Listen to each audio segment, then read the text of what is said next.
Hello everyone, welcome back to my channel. তো দেখো, সকালে উঠে সম্পূর্ণ কাজ বাজ শুরু করে দিলাম।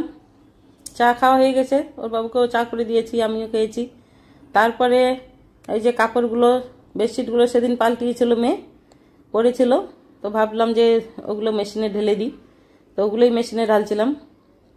তো মেশিনে ঢেলে দিলে একটা কাজ এগিয়ে যাবে, তারপরে অন্য কাজ করতে পারবো। এখানে মেশিনটাতে দিয়ে সার্ফ টাপ দিয়ে অন করে দেবো, তারপরে অন্য কাজে যাব। তো ওটাই করছিলাম আর কি আগে, কেন কি বিকেল হলেই তো বৃষ্টি হচ্ছে, ওই জন্য চাদরগুলো পরেও আছে, ধুয়ে তুলে দিই।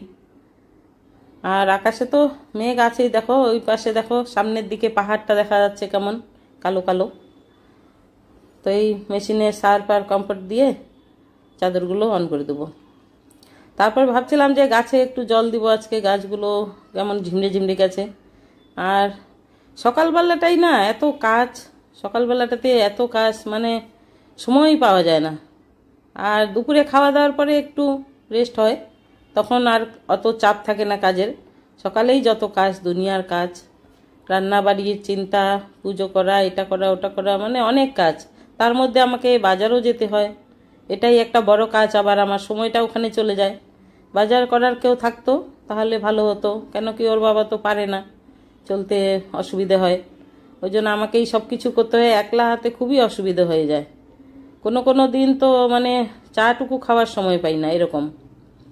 তো দেখো চা করে নিচ্ছি, ওর বাবাকে দুধ চা করে দিলাম, তারপরে আমি লাল চা করে নেব। আর শরীরটাও তেমন ভালো নেই, তাড়াতাড়ি করে কাজ করলেই যেন হাঁপিয়ে যাচ্ছি এরকম মনে হচ্ছে। আর তার মধ্যে এত গরম পড়েছে, বৃষ্টি প্রচুর হচ্ছে বিকেলবেলা, প্রতিদিনই বৃষ্টি হচ্ছে, কিন্তু এত গরম, এই গরমের জন্যই তো ঘরে ঘরে জ্বর সর্দি কাশি এগুলো হচ্ছে।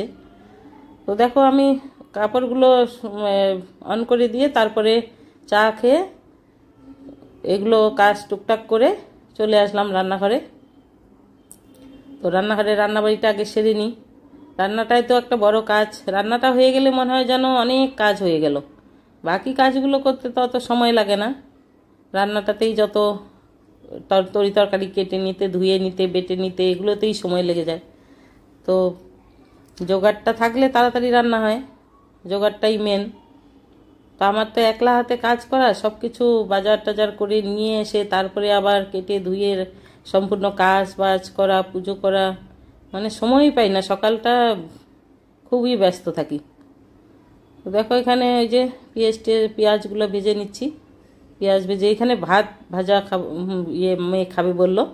ও ব্রেকফাস্ট আজকে তো সেমনভাবে বানাইনি, তো বললো যে মাম্মি ভাতগুলো অনেকগুলো আছে, ভেজে দাও, ওটাই ভেজে দিচ্ছিলাম ওকে। তো পেঁয়াজ দিয়ে, কাঁচা লঙ্কা, কারি পাতা দিয়ে মাঝে সাঝে এরকম ভাত বেঁচে গেলে আমরা ভেজে খাই, ভালোই লাগে, খারাপ লাগে না, এমন কোনো খারাপ লাগে না। এখানে টমেটো দেওয়া যায়, এখানে ইমলির পেস্ট দিলে একটু টকটক হয়, আর বাদাম টাদাম দিয়ে, আমি বাদাম দেবো কিন্তু মেয়ে বললো যে তেঁতুল দিও না। তো এমনি পেঁয়াজ লঙ্কা দিয়ে বাদাম দিয়ে ভেজে দেবো, মাঝে সাঝে এরকম খেতে ভালোই লাগে। আর বাসি ভাত থাকলে ভাতটা এরকম করে ভেজে নিলে ব্রেকফাস্টের কাজ হয়ে যায়, বাসি ভাতটাও উঠে যায় আর খাওয়াও হয়ে যায়। আর মাছ টাছ রান্না করলে তো খায় না, সেজন্য রাত্রিবেলা, কালকে খায় নেই, রাত্রে খিদে পেয়েছে, এখন বললো যে ভাতগুলো ভেজে দাও। তো কয়েকটা বাদাম ছিল, দেখো বাদামগুলো ওই যে নমকিন প্যাকেট পাওয়া যায় না, নমকিন বাদামগুলো, হিং দেওয়া, জিরে দেওয়া, সেই বাদামগুলোই কয়েকটা মিশিয়ে দিলাম, দিয়ে ভালো করে ভেজে ওকে দিব। তো ওগুলোই খাবে ও, এখন খেলে তো আর দুপুরে খাবে না, ওর খাওয়া হয়ে যাবে, এইটাই ওর ব্রেকফাস্ট, এটাই ওর লাঞ্চ। তো দিলাম একটু বেশি করেই, আর ওর বাবাকেও দিব একটু, এই যে মেয়েকে দিব এগুলো, বাকিগুলো ওর বাবাকে দিব। তো এরকম কাজ সকাল থেকে চলতেই থাকে, একটার পর একটা কাজ। মেয়ে পড়াশোনা করতে বসে গেছে, ও অনলাইনে ক্লাস করছে এখন। তো অনলাইন ক্লাস শুরু হয়ে যায় 10টার থেকে। তো দেখো টেবিলটা একটু মুছে দিই, এই ফলগুলো থাকে তো, ফলগুলো থাকাতে একটু ছোট ছোট পোকাগুলো আসে, কলা টলা থাকলে, ফল থাকলে ছোট ছোট পোকাগুলো খুব উড়ায়। তো বাস্কেটটা সরিয়ে একটু মুছে দিলাম। টেবিলটা। আর টেবিলটা তো প্রতিদিনই মোছা হয়, না মুছলে তো ভালো লাগে না, এটা ওটা পরে থাকলে তো ভালো লাগে না। তো পাতারগুলো ধুয়ে দিয়েছি, ওই জন্য টেবিল ম্যাটগুলো ধুয়ে দিয়েছি জন্য টেবিলটা খালি। তো টেবিলটা পরিষ্কার করে এই তো ঘর দোরগুলো ঝাড়ু দিচ্ছি। বাকি ঘরগুলো আর ক্যামেরা করিনি, তো বাকি ঘরগুলোও ঝাড় দিয়ে নিয়ে আসলাম। তো বড় বড় 4টা রুম না, ঝাড়ু দিতেই আমার কোমর ব্যথা হয়ে যায় একদম।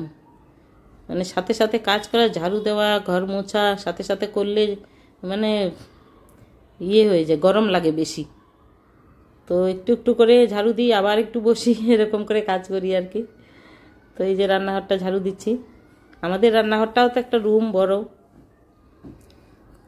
তো এই রান্নাঘরটা ঝাড়ু দিয়ে আবার বাকি দুপুরের রান্নাবাড়ি তো আছেই। তো ঝাঁটাটা দিয়ে নিই, কাজগুলো ধীরে ধীরে করে নিই। গরম প্রচুর, একসঙ্গে সব কাজ করা যায় না, ওই জন্য একটু রেস্ট নিয়েই করতে হয়, না হলে তো হবে না। আর এখন স্কুল কলেজ নাই না, তো একটু দেরি করেও উঠছি ঘুম থেকে। উঠে যাই সকালবেলায়, এসে আবার শুয়ে যাই, এরকম করতে থাকি। ফোন ঘাঁটি একটু, হয়তো একটু বাইরে হাওয়া দিচ্ছে, ব্যালকনিতে বসে থাকি। ওই যে মেলায় নাগরদোলাগুলো বসে বসে একটু চা খাই, দেখতে থাকি। এরকম করেই সময়টা সকাল চলে যায়, তারপরে কাজে লাগি। তো সকালে উঠেই সাথে সাথে কাজ করতে ইচ্ছে করে না, একটু বসতে ইচ্ছে করে, একটু চা খেতে ইচ্ছে করে, ওই জন্য। তারপরে তো কাজ তো আমাকেই করতে হবে, আস্তে আস্তে হয়ে যায় কাজ। তো এই তো মেশিনের কাপড়গুলো যতক্ষণে আমি ঘর ঝাড়ু দিলাম, এগুলো সব টুকটাক কাজ করলাম, ততক্ষণে আমার মেশিনে চাদরগুলো ধোয়া হয়ে গেল। এইগুলো এখন তুলে দেবো। মেয়েকে বললাম যে তোর পড়াশোনা হয়ে গেলে তুই এগুলো মেলে দিবি, আমার আর সময় নেই, রান্নাবাড়িতে যাব এখন। তো এইটাই তুলে দিচ্ছি আর কি। তো চাদরগুলো ধোয়া হয়ে গেল মেশিনে। মেশিন থাকলে এটাই একটা সুবিধা, তুমি মেশিনের মধ্যে কাপড় দিয়ে আরও কতগুলো কাজ হয়ে যায়। আর হাতে আগে যেমন মেশিন ছিল না, হাতেই কাপড় ধুতাম, তো কত কষ্ট হতো। ওর বাবুর ইউনিফর্ম, ছেলে মেয়ের স্কুলের ইউনিফর্ম, খুবই মানে ঝামেলা হতো। এখন যখন দরকার ছিল তখন তো ছিল না, এখন অতটা দরকার নেই, কিন্তু হ্যাঁ তখন তো তাড়াতাড়ি কাজ করতে, হালকা পাতলা ছিলাম, তাড়াতাড়ি কাজ করতে হবে। এখন তো মোটা হয়ে গেছি জন্য এখন মেশিনের তো দরকার। তো দেখো কাপড়গুলো তুলে দিলাম, দিয়ে এখানে রান্নাঘরে চলে আসলাম রান্না করতে। আর রান্না বেশি একটা কিছু আজকে করব না, এপাশে ভাত বসিয়েছি, আর এখানে আলু পটল পেঁয়াজ কেটে নিয়েছি, এগুলো ভাজা করব। তরকারি সামন একটা নেই, বাজার যাওয়া হচ্ছে না ঠিক মতো, তো এখানে এটা ভাজা করব। আর ডাল, সব মিলিয়ে ডাল করব আজকে ভাবছি। তো ভাজা আজকে রান্নাবাড়ির অতটা কিছু এমন ঝামেলা নেই, বেশি কিছু করব না, কেননা মেয়ে তো সকালে ওই যে ভাত ভাজা খেয়ে নিল, ও তো আর খাবে না। আর আমাদের হয়ে যাবে ভাজা দিয়ে ডাল দিয়ে আজকে।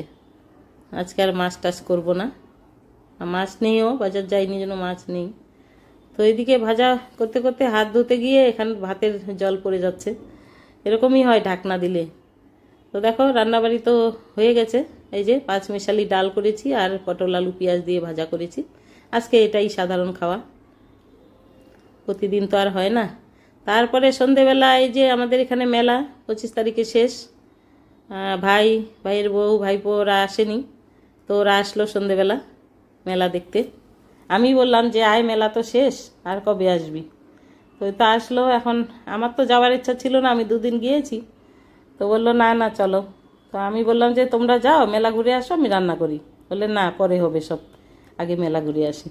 তো যেতে হলো, আর বাড়ির কাছেই তো, আমাদের নামলেই গেটের সামনে গেলেই একটু, ওদের মাঠের গেটটাতে গেলেই মেলা। তো ওই জন্য গেলাম ওদের সঙ্গে, একটু আবার ঘুরে আসলাম। তো মেলা তো ভালোই লেগেছে, শেষ মেলা 25 তারিখে শেষ হয়ে যাবে জন্য ভালোই হচ্ছিল মেলা। নাগরদোলা, তারপরে বাচ্চাদের নাগরদোলা, এইসব এই যে বাচ্চাগুলো ঝুলছে ছোট ছোট নাগরদোলায়, তারপরে পিককে আমার ভাইপো বললো যে উঠবে, ওই যে একলা বসে আছে, আর কেউ নেই জন্য আস্তে আস্তে দুলাচ্ছে। তো পরে 4-5 জন আসলো, তখন দোল খাচ্ছিল। ও আবার ভয় পায় না, ওগুলোতে চড়তে চায়, বড় বিগ হুইলটাতে চড়তে যাচ্ছে। ওর মা তো ধমক দিল, তখন বলছে তাহলে এইটাতে চড়বো। ওই যে 4-5 জন এসে গেছে, এখন দোলাচ্ছে জোরে জোরে। আমার তো ভয় পায়, আমার ভয়ে থেকে বেশি না বমি পায় এটাতে, এত গা গোলায় এতে বসলে, তো ওই জন্য আর চড়ি না। 2-1 বার বসেছিলাম, খুব গা গোলায়, নামার পরে মানে পুরো গা গোলায়, ওই জন্য আর এখন পারি না। আর বিগ হইলে তো 1 বার চড়েছি জীবনে, আর চড়ি না, ভয় পায় খুবই ওটাতে। আর আমার মেয়ের তো চড়া এবার হলোই না, সাথীই পেল না চড়ার। ও খুব ভালো বাসে ওটাতে চড়তে, ওকে ভালো লাগে, ও ভয় পায় না। কিন্তু চড়ার কেউ নেই, একলা একলা চললো না, হলোই না। 1 মাস থাকলো মেলাটা, একদিনও চড়তে পারলো না বেচারা। তো মেলা দেখো, এখানে বাংলাদেশ থেকে কাপড়ের দোকান এসেছে, তারপরে বাঁকুড়ার থেকে কাপড়ের দোকান এসেছে, অনেক দোকান এসেছে, সাজাগুজার জিনিস, ঘর সাজানোর জিনিস, ফুল টুল, কাপ প্লেট, বাসনপত্র সব, মানে অনেক ধরনের জিনিস এসেছে। এগুলো ছোট ছোট করে প্যাক করে রেখেছে। আমরা বললাম যে কি এগুলো, তো দাদাটা আবার খুলে দেখালো, শাড়ি ছোট ছোট রুমালের মতো প্যাক করে রেখেছে। তো সিল্কের শাড়ি, এগুলো এমনভাবে প্যাক করেছে যেন বোঝাই যাচ্ছে না, মনে হচ্ছে ছোট ছোট টাওয়াল। আর এখানে এই যে বসে আছে, এই যে বাঁকুড়া সিল্ক শাড়ির দোকান, বাংলাদেশের শাড়ির দোকান। হচ্ছিল মোটামুটি বিক্রি, সেমন একটা হচ্ছিল না, দাম প্রচুর জিনিসের। আমরা তো কয়েকটা ওই সাজাগুজার ঘর সাজানোর জিনিস, কয়েকটা কাপ প্লেট, এটা সেটা উল্টাপাল্টা ছোটোখাটো জিনিস, ক্লিপ ক্লিপ এগুলো নিয়েছি, ব্যাস। মেলা বাজারে তো দাম থাকবেই, তাই না? এটা তো ওরাও বিক্রি করার জন্যই বসে, একটু দাম পাওয়ার জন্য। কিন্তু ওরা তো দাম পাওয়ার জন্য বসে, সাধারণ মানুষ যে অত দাম দিয়ে কিনতে পারে না। তো দেখো মেলা টেলা ঘোরা হয়ে গেল, মেলা থেকে চলে আসলাম। ওরা তো খাবে না, কিন্তু আমি বললাম যে রাত হয়ে গেছে, এখন খেয়েই তারপরেই যাও। তো ওই রান্না করলাম, ভাত করলাম, আর কাবলি ছোলা দুপুরে ভিজিয়েছিলাম। ওদের আজকে নিরামিষ, শনিবার। তো কাবলি ছোলা ভিজিয়েছিলাম, ওই কাবলি ছোলা পনির নিয়ে আসলাম। কাবলি ছোলা আলু পনির দিয়ে একটা তরকারি করেছি, আর ভাত করেছি, আর আলু ভাজা করেছি। কেন কি ভাইপো খুবই আলু ভাজা খেতে ভালোবাসে, আলু খুব ভালোবাসে ও, তরকারি হোক, ভাজা হোক, ঝোলে হোক, খুব ভালোবাসে। আর এখানে একটু আমাদের কমেডি চলছে। তো কি যেন বলছিলাম আমি ওদেরকে দেখিয়ে দেখিয়ে, এটাই। তো ওদেরকে খেতে দিলাম, ওরা যাবে বাড়ি, থাকতে বললাম, থাকবে না, বাড়ি ঘর খালি ওখানে। তো ওরা চলে যাবে, কাছেই, বেশি এমন একটা দূর না, 15-20 মিনিটের রাস্তা। ওই স্কুটিতে এসছে, চলে যাবে। তো ওরা নিচে আবার দিয়ে আসলাম ওদেরকে পরে। তো খাওয়া দাওয়া ওর বাবাকে ঘরে দিয়েছি খেতে, আর এদেরকে এইখানে দিলাম। তো আমাকেও বসতে বলছিল, তো আমি বলছি তোমাদেরকে আগে দিয়ে দিই, তারপরে আমি বসছি, ওদের খাওয়া হোক। আর আমি বসলে কে দিবে, তাই না? ওদেরকে কি চাই, ভাত চাই, তরকারি চাই, ওটা দিলাম। এখানে ফোনে যেন কি দেখাচ্ছিলাম আমি ওদেরকে। তো আসলে কেউ ঘরে আসলে ভালোই লাগে, গল্প গুজব, খাওয়া দাওয়া, আমার তো খুবই ভালো লাগে। কেউ আসলে ঘরে খাওয়া দাওয়া, রান্নাবাড়ি করে খাওয়াতে আমি খুবই ভালোবাসি লোকজনদের, ভালোই লাগে আমার। তারপরে তো হয়ে গেল খাওয়া দাওয়া, ওরা যাবে বাড়িতে। আর এই যে ভাইয়ের বইয়ের ঘরে ব্যাগটা দেখছো, এটা ব্যাগটা নিল ওরা মাত্র 100 টাকা, মাত্র 100 টাকা চাচাচ্ছিল দাদাটা। তো ওরা আবার দেখে বলছে টুকটাক 1-2টা জিনিস নিয়ে কোথাও যাওয়া যাবে, সেজন্য নিল ব্যাগটা। তো রাত্রি তো অনেক হয়ে গেছে, 12টার মতো বেজে গেছে। তো গেট বন্ধ করে দিয়েছিল দাদা, ওনার দাদা। তো আমি গিয়ে আবার খুলে দিলাম, ওরা যাবে। তো আজকের ভিডিওটা কেমন লাগলো, ভালো লাগলে একটা লাইক করো, শেয়ার করো, কমেন্ট করো, আর নতুন বন্ধুরা সাবস্ক্রাইব করো। আর যারা করেছো তাদেরকে অসংখ্য অসংখ্য ধন্যবাদ। তো আমার রেসিপি চ্যানেলটাও দেখো তোমরা, ওটাও নতুন নতুন রেসিপি আসবে, নিশ্চয়ই ভালো লাগবে।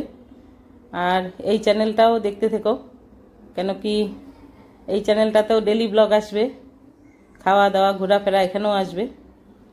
আর রেসিপিতে শুধু রেসিপি থাকবে, রেসিপিগুলো দেখে বলবে কেমন কেমন রেসিপি চাই। তো ভালো থেকো, সুস্থ থেকো, আজকে এখানেই রাখলাম। সবাইকে গুড নাইট, টাটা।